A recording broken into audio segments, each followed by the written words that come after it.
सहम गए तो लोगों की तरफ से वो चिपको आंदोलन चला। चंडी प्रसाद जी भट्ट, सुंदरलाल बहुगुणा जैसे बड़े लोग उसमें शामिल रहे।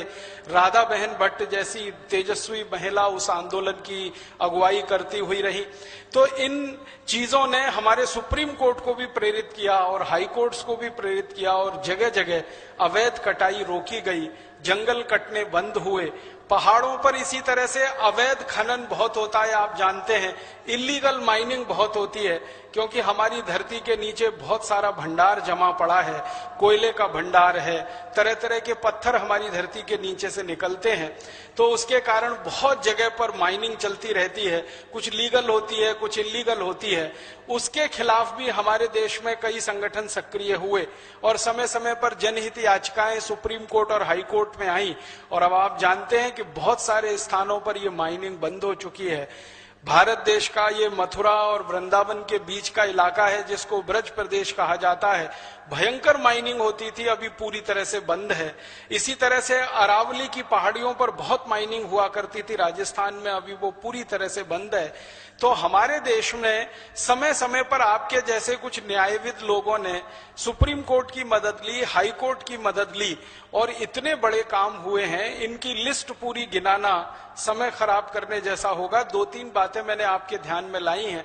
आप चाहें तो सुप्रीम कोर्ट के जो जजमेंट आए हैं पिछले 10 वर्षों के और हाई कोर्ट्स के जो जजमेंट हैं वो वेबसाइट पे उपलब्ध हैं, उसको देख सकते हैं।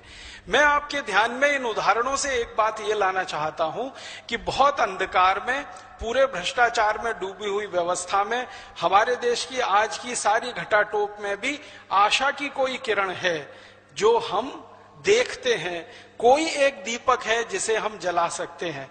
तो अब मैं मूल प्रश्न पर आता हूं, मूल विषय पर आता हूं। वो ये कि आप अगर यहां से लौटने के बाद अपने अपने जिले स्तर पर, अपने अपने मंडल स्तर पर, अपने अपने राज्य स्तर पर या लगे तो देश के स्तर पर कुछ समूह बनाकर ऐसे काम शुरू करें और कुछ ऐसी जनहित याचिकाएं अलग अलग अदालतों में आप सब न्यायविदों की तरफ से दाखिल की जाएं, हो सकता है कि उनमें इसी तरह के फैसले आए और इतिहास बदल जाए, नया इतिहास लिख जाए।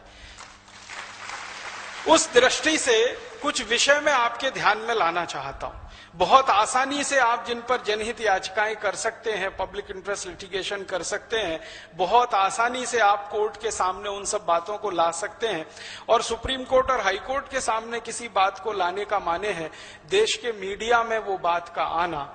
आप किसी बात को समाचार पत्र में छपवाने के लिए, प्रकाशित करवाने के लिए हाथ पैर रगड़ेंगे, हजारों लाखों रुपए देंगे, खर्च करेंगे, तो भी बात वो कॉलम इतने से में ही आएगी। लेकिन अगर वही बात आपकी जनहित याचिका के रूप में मंजूर होती है हाई कोर्ट और सुप्रीम कोर्ट में, तो बिना किसी प्रयास के अपने आप पूरे देश में वो फैल जाएगी। हिंदुस्तान के सारे बड़े अखबारों के, सारे बड़े समाचार पत्रों के प्रमुख जो संवाददाता होते हैं हर समय अदालत में मौजूद रहते हैं ये देखने के लिए कि कौन सा नया पब्लिक इंटरेस्ट लिटिगेशन आज एडमिट हुआ है और किसमें सरकार को नोटिस इशू हुआ है। तो मैं आपके ध्यान में कुछ विषय लाना चाहता हूं। मैं भी आपके साथ इस विषय में मदद करूंगा। आप और हम सब मिलकर इस विषय को तैयार करके कोर्ट के सामने रख सकते हैं। कुछ प्रमुख विषय हैं जिन पर बहुत आसानी से हम पिटीशन कर सकते हैं। आप जानते हैं कि हम सुप्रीम कोर्ट और हाई कोर्ट में जाएं तो 2 आधार चाहिए हमें। एक आधार तो ये चाहिए कि क्या हमारे देश के संविधान के द्वारा प्रदत्त किसी अधिकार का उल्लंघन हो रहा है किसी काम से, तो हम पब्लिक इंटरेस्ट लिटिगेशन कर सकते हैं।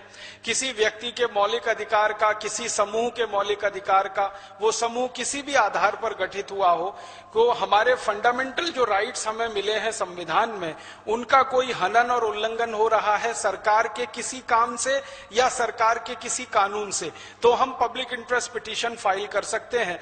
और कोर्ट की जिम्मेदारी है, क्योंकि कोर्ट जो हमारे देश में है वो संविधान का संरक्षक माना जाता है, तो कोर्ट की जिम्मेदारी है कि वो संविधान का संरक्षक होने के नाते आपकी पिटीशन को स्वीकार करे और आपको न्याय दे जो आप चाहते हैं। दूसरा आधार यह है कि अगर संसद के बनाए गए किसी कानून का उल्लंघन हो रहा है, संसद के बनाए गए किसी कानून का उल्लंघन कोई व्यक्ति के द्वारा हो रहा है, व्यक्ति समूहों के द्वारा हो रहा है, किसी कंपनी के द्वारा हो रहा है या निहित स्वार्थी तत्वों के द्वारा हो रहा है, तो भी आप कोर्ट के संज्ञान में ये बात ला सकते हैं और आपकी बात को पिटीशन के रूप में स्वीकार किया जा सकता है। बहुत अच्छा हुआ है हमारे देश के सुप्रीम कोर्ट और हाई कोर्ट्स ने इतनी सक्रियता दिखाई है कि 50 पैसे के पोस्ट कार्ड पर लिखा हुआ कोई वाक्य भी पब्लिक इंटरेस्ट लिटिगेशन मान लिया जाता है। माने कोई बहुत ज्यादा खर्चा नहीं है। आपने कोई गहरी बात सीधे सच्चे सरल शब्दों में 50 पैसे के पोस्ट कार्ड पर लिखकर सुप्रीम कोर्ट के मुख्य न्यायाधीश के नाम से छोड़ दिया है, तो कई बार वो पोस्ट कार्ड जो है पिटीशन के रूप में स्वीकार हुआ है और कोर्ट ने नोटिस दिए हैं और उस पर बड़े फैसले आए हैं। इसकी लिस्ट है, सैकड़ों फैसले की लिस्ट है, वो पढ़ के मैं समय खराब नहीं करूंगा आपका। तो इतना आसान अगर हो गया है सुप्रीम कोर्ट की तरफ से, हाई कोर्ट्स की तरफ से कि 50 पैसे के पोस्ट कार्ड पर भी PIL हो सकता है, तो क्यों ना हम इस स्पेस का लाभ उठाएं जो हमें मिला हुआ है। तो क्या क्या विषय हो सकते हैं? एक विषय मेरे ध्यान में आता है जिस पर मैं पिछले 17-18 साल से काम कर रहा हूं। हमारे भारत देश में इस समय 5000 से ज्यादा विदेशी कंपनियां व्यापार कर रही हैं। इनमें सबसे ज्यादा कंपनियां अमेरिका की हैं, फिर बाद में Germany, France, Sweden, Switzerland, Denmark, Britain की हैं, फिर उसके बाद लैटिन अमेरिका के देशों की हैं। माने यूरोप और अमेरिका की 70% से ज्यादा कंपनियां हैं, बाकी एशिया और अफ्रीका के देशों की हैं। इन कंपनियों के द्वारा भारत के हर नियम और कानून का उल्लंघन होता है, हर नियम और कानून का उल्लंघन होता है। हमारी संसद ने जितने तरह के कानून बनाए हैं देश की रक्षा के लिए, संपत्ति की रक्षा के लिए, पर्यावरण की रक्षा के लिए, सबका उल्लंघन एक तरफ से ये कंपनियां करती हैं और उसके प्रमाण उपलब्ध हैं, बशर्ते कि हम सब कमर कस के तैयार हो जाएं उन प्रमाणों को कोर्ट के सामने प्रस्तुत करने के लिए और उस पर कोई फैसले लेने के लिए। एक उदाहरण मैं आपको दूं, हिंदुस्तान में काम करने वाली जितनी भी विदेशी कंपनियां हैं, सभी एक कानून का उल्लंघन करती हैं। उनके साथ एक समझौता होता है सरकार का, जिसको आप सब जानते हैं, मेमोरेंडम ऑफ अंडरस्टैंडिंग कहते हैं। तो MOU में जो शर्तें होती हैं, एक भी शर्त को एक भी कंपनी नहीं मानती। जैसे मैं आपको एक उदाहरण देके बताऊं, हमारे देश में अमेरिका की 2 कंपनियां हैं, एक का नाम है पेप्सी कोला, दूसरे का नाम है कोका कोला।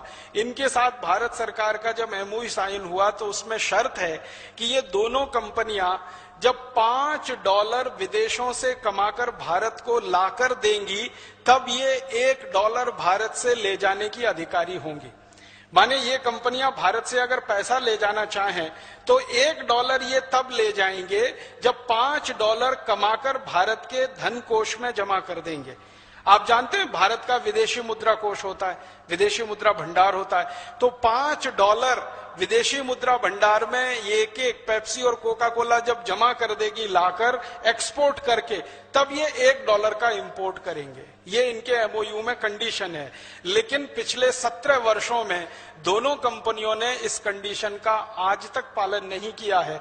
आंकड़े ये बताते हैं कि ये कंपनियां $5 यहां से लेके जा रही हैं, तब $1 लेके आ रही हैं। तो MOU की जो सबसे प्रमुख शर्त है उसका उल्लंघन हो रहा है। हमारी सरकार के द्वारा मंत्रालय ने जो साइन किया है एग्रीमेंट, उसका उल्लंघन हो रहा है। हम इनको कोर्ट में घसीट सकते हैं और बहुत आसानी से इस पर फैसला ले सकते हैं। एक इसी तरह की MOU की शर्त है कि पेप्सी और कोका कोला कंपनी भारत देश में सॉफ्ट ड्रिंक नहीं बेचेगी। पानी जो बोतल में भरा हुआ जिसको कार्बोनेटेड वाटर कहते हैं, वो नहीं बेचेंगे। इनका भारत में आने का मुख्य मकसद है और MOU की कंडीशन है कि भारत के किसानों का आलू, टमाटर, प्याज, गोभी, पत्ता गोभी, गाजर आदि आदि जो फल हैं, सब्जियां हैं, जो हर साल 60,000 करोड़ के खराब हो जाते हैं, उनको प्रोसेस करके ये भारत में और भारत के बाहर विदेशों में बेचेंगे। प्रोसेस करके बेचेंगे, कच्चा माल भी नहीं बेच सकते, प्रोसेस करके बेचेंगे। लेकिन दुर्भाग्य हमारे देश में यह है कि इन कंपनियों का जो प्रोसेस किया हुआ टमाटर, आलू आदि का खाद्य पदार्थ है, वो बहुत मामूली सा बिक रहा है और पूरे हिंदुस्तान में इनका सॉफ्ट ड्रिंक बिक रहा है, जो बेचने की इनको परमिशन नहीं है। फिर एक तीसरी कंडीशन है एमओयू की, वो ये है कि पेप्सी और कोका कोला कभी भी अपने ब्रांड नेम से कोई चीज भारत में नहीं बेचेंगे। माने पेप्सी नाम से कुछ नहीं बिकेगा, कोका कोला नाम से कुछ नहीं बिकेगा, वो अपने ब्रांड नेम का भारत में इस्तेमाल नहीं कर सकेंगे। लेकिन दुर्भाग्य हमारे देश में एमओयू की ये शर्त का भी वो उल्लंघन कर रहे हैं, उनके अपने ब्रांड नेम से सारी चीजें इस देश में बिक रही। फिर एक एमओयू की शर्त है जो बहुत महत्व की है कि पेप्सी और कोका कोला वाले कहीं भी फैक्ट्री लगाएंगे और वहां अगर पानी की जरूरत उनको पड़ेगी, मान लीजिए साल में एक फैक्ट्री को 10 लाख लीटर पानी की जरूरत पड़ती है, तो पहले वो 10 लाख लीटर बारिश का पानी जमीन के नीचे डालेंगे, जिसको रेन वाटर हार्वेस्टिंग कहते हैं, तब वो 10 लाख लीटर पानी निकालकर इस्तेमाल कर सकेंगे। लेकिन इनके किसी भी कारखाने में रेन वाटर हार्वेस्टिंग का कोई सिस्टम नहीं है, एक बूंद पानी भी जमीन में नीचे नहीं डालते हैं, वो सारा जमीन में से निकाल रहे हैं और गांव के गांव पानी से वंचित हो गए हैं। अगर यहाँ राजस्थान के कोई न्यायविद आए होंगे तो उनके लिए मैं कह रहा हूं, आप एक छोटी सी टीम बनाइए, जयपुर के पास एक गांव में जाइए, उस गांव का नाम है काला डेरा। उस काला डेरा में पेप्सी कोला का प्लांट लगा हुआ है। उन्होंने पिछले 4-5 साल में पानी इतना निकाल लिया है जमीन से कि काला डेरा गांव के आसपास के 50 गांवों का पानी सूख गया है। अब उस गांव के किसानों को पीने के लिए पानी लाने